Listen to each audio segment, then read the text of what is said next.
How's it going, guys? Welcome to a $1,500 gaming PC build. Let's get right into this with the CPU. For the CPU, I went with the AMD FX 8350 4.0 GHz, 4.2 GHz turbo, socket AM3 Plus, and it's 125 watts, and like I said, it's an 8-core CPU. Now, this comes to the market at $200, and I also got a Hyper 212 Evo to keep the CPU cool. That will allow for not too extensive overclocking, but it'll just keep the CPU cool, since AMD has a tendency to pack in really garbage stock coolers, so getting a Hyper 212 is going to help the CPU a lot.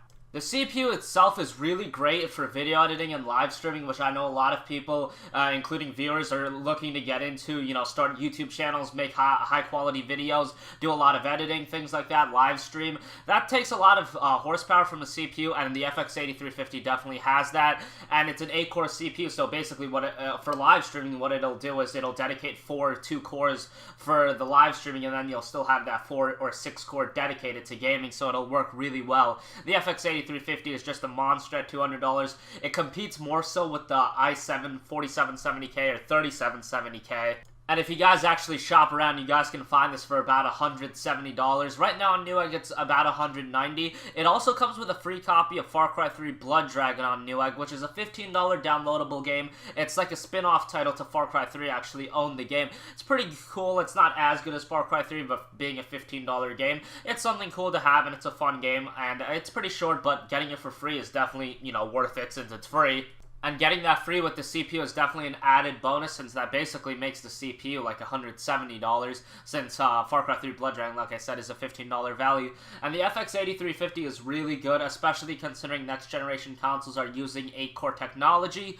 They have an 8-core AMD CPU, and it's still being decided how good those are, but still an 8-core CPU, meaning that developers are going to look into utilizing multi-core technology more and more. So people are going to start flocking towards AMD's FX 8350.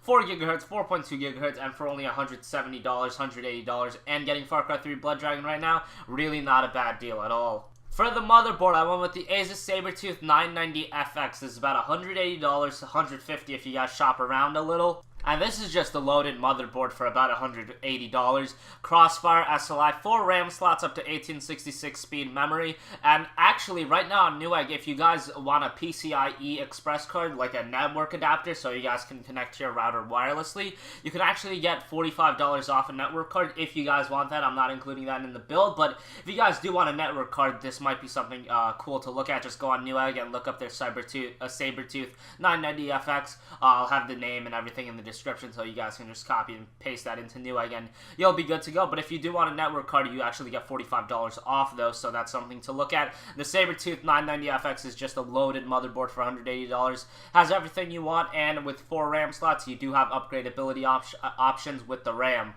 Speaking of the RAM, I went with G.Skill Ripjaws X Series 8GB, 2 4GB sticks. 8GB is going to be perfectly fine, but down the line, if you do want to upgrade to 16GB, you do have that option. You can just pick up another kit of this 8GB of RAM for about $77, and since the motherboard has 4 RAM slots, you'll easily be able to plop those RAM sticks in, and you'll have 16GB for now. 8GB is going to be perfectly serviceable, especially considering most games still only use 4GB. It's going to take a couple of years before 16GB is still looked at as a standard. 16GB is meant for the really high end, and while this is a $1,500 gaming PC, it's still really not a necessity at all, so 8GB is going to be perfectly fine for the build at $77. For the power supply, I went with the Corsair Enthusiast Series TX750 750 watt power supply, 80 plus bronze certified, and this is about $90 after a mail-in rebate. This is going to power the build no problem. You won't be able to go for an SLI or Crossfire configuration due to the high-end graphics card I chose for the build, but still, even with that with the graphics card I picked for the build, you guys won't have to go for an SLI or Crossfire configuration. So yeah, 750 watts is going to do you just fine.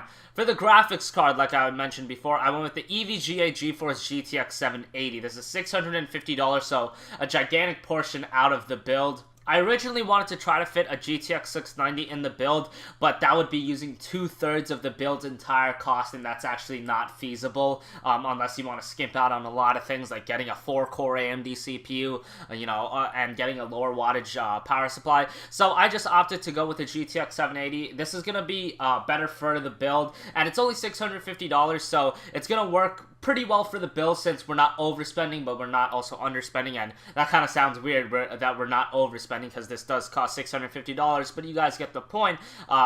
The GTX 780, what I like about it a lot is as more and more people look into playing games at 2560 by 1440p resolution, they're going to start looking at affordable graphics cards to play that resolution and play with good frame rates and good settings. The GTX 780 is really the route to go. While it does cost $650, it's not that $1,000 ridiculous price point that some people are unwilling to pay, and it can run games pretty decent at 2560 by 1440.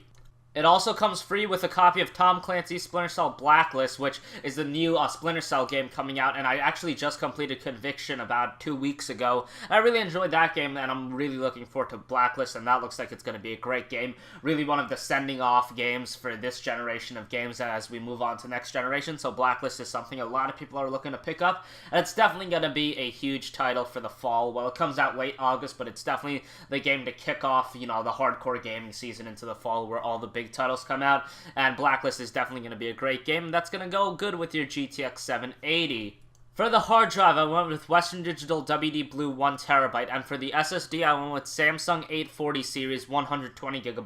I actually run both of these in my build, so I'm kind of partial to them, but they work fabulous. The Samsung 840 is super fast, and the Western Digital WD Blue, great hard drive, and that's going to be your storage drive, as the SSD is going to be where you put your key applications and your OS for insanely fast boot times, which, you really have to use an SSD to experience how awesome they are, because a lot of people ask me, why should I get an SSD? They're overpriced.